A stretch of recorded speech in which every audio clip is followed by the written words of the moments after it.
তখন মানুষের ভাষায় গান গা। একদিন আমার শ্রীকৃষ্ণ কদম গাছে বসে আছে, হাতে বাঁশি নিয়ে বাজাইতেছে, আর সখীরা সব তাদের বস্ত্র নিচে নামাইয়া পুকুরে যমুনার জলে চান করিতেছে। আর কৃষ্ণ আমার গাছে ডালে বসে কি বলছে তাহলে শুনে নাও। বলো বাবা। বেলুন বেলুন মামির বেলুন বেলুন।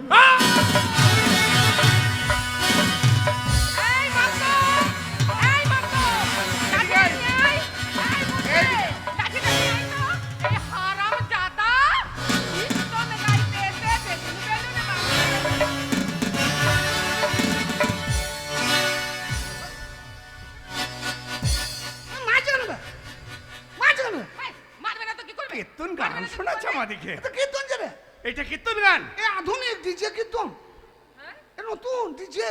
ডিজে কীর্তন? হ্যাঁ নতুন ডিজে কাছেটে। গানটা তো শেষ হয়নি এখন, এখন আছে। এখন তো ডিজে তে অনেক কিছুই উঠেছে, তাইলে সবই তো শুনছি ডিজে, হ্যাঁ বুঝেন সব জায়গায় দেখছি ডিজে।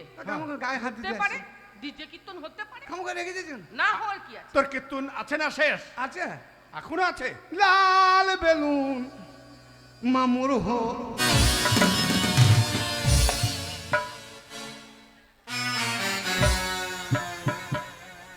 আয় আয়, সোজা হয়ে দাঁড়াও, সোজা হয়ে দাঁড়াও, মামু হো। সোজা হয়ে দাঁড়াও, তোকে বলে না এটা হো। সোজা হয়ে দাঁড়াও।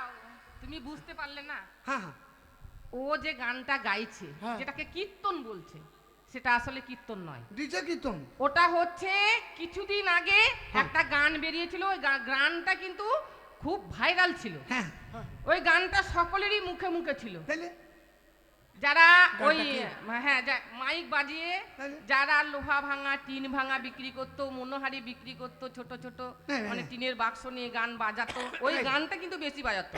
কি গান? আমার মনে হয় ও ওই গানটাই বলছে। ওই পর্যন্ত শিখেছি। কোন গানটা?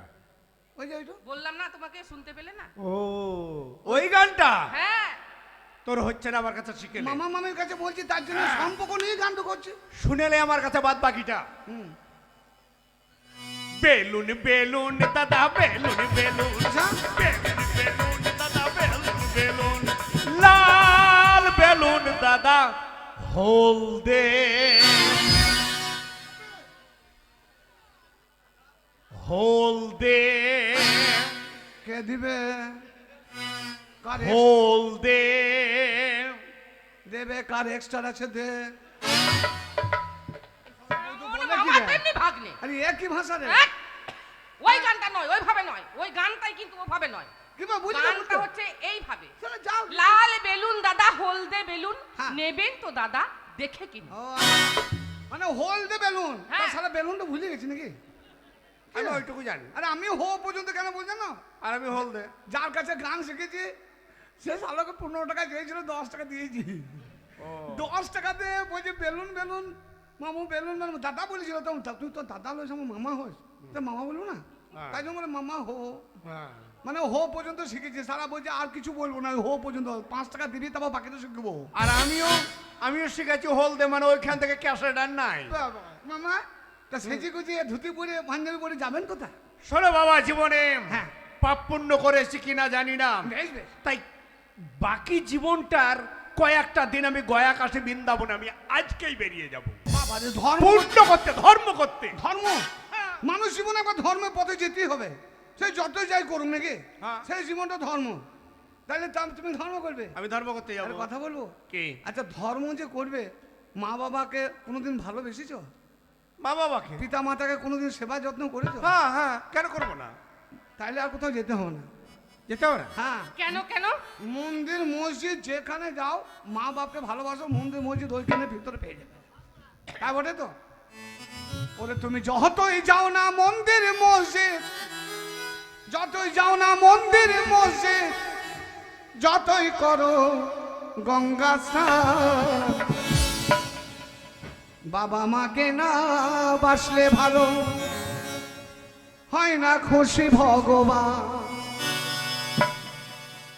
বাবা মাকে না বাসলে ভালো হয় না খুশি ভগবান।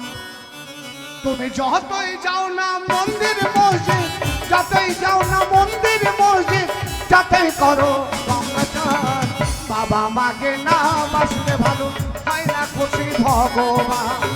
বাবা মাকে না বাসলে ভালো হয় না খুশি ভগবান।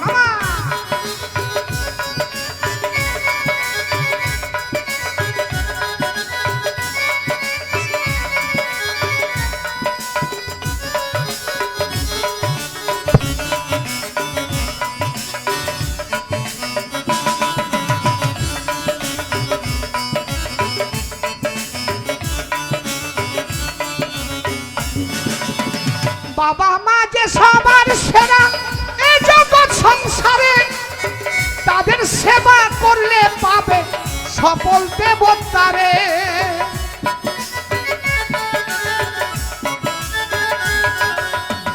বাবা মা যে সবার সেরা এই জগৎ সংসারে, তাদের সেবা করলে পাবে সকল দেবতারে। তাদের মতো গুরু কি আর, তাদের মতো দেবতা যে নেই তো কোনো ভগবান। বাবা মাকে না বাসলে ভালো হয় না খুশি ভগবান। বাবা মাকে না বাসলে ভালো হয় না খুশি ভগবান। তুমি যতই যাও না মন্দির মসজিদ, যতই যাও না মন্দির মসজিদ, যতই করো গঙ্গাচার, বাবা মাকে না বাসলে ভালো হয় না খুশি ভগবান। বাবা মাকে না বাসলে ভালো হয় না খুশি ভগবান। বাবা মাকে না বাসলে ভালো হয় না খুশি ভগবান। বাবা মাকে না বাসলে ভালো হয় না খুশি ভগবান। কেন বাবা? মিলন মালা হেবি পুরে। তো এই মধ্যে আমি চললাম গয়া কাশি বৃন্দাবনে। যাবো। তুই ভাই তুইও যাবি? আমি যাবো, আগো তাহলে আমি ওখানেই একবার যাবো। মামার সাথে যাবো। কারণ তোমার রোগ আছে, যখন তখন রোগ উঠে যেতে পারে, তুমি তো তাই অসুস্থ জন্য আমি আছো, যাবো। ওকে তুমি সঙ্গে নিয়ে যাও। বেশ চল বাবা, তাহলে আমরা মামা ভাগ্নে দুজনে আমরা মানে গয়া কাশি বৃন্দাবন থেকে ঘুরে আসি। চলো তোমাদের মামা জন্য আমি ভাগ্নে খাবারের যেখানে ব্যবস্থা করি। বিপদ নাই সেখানে।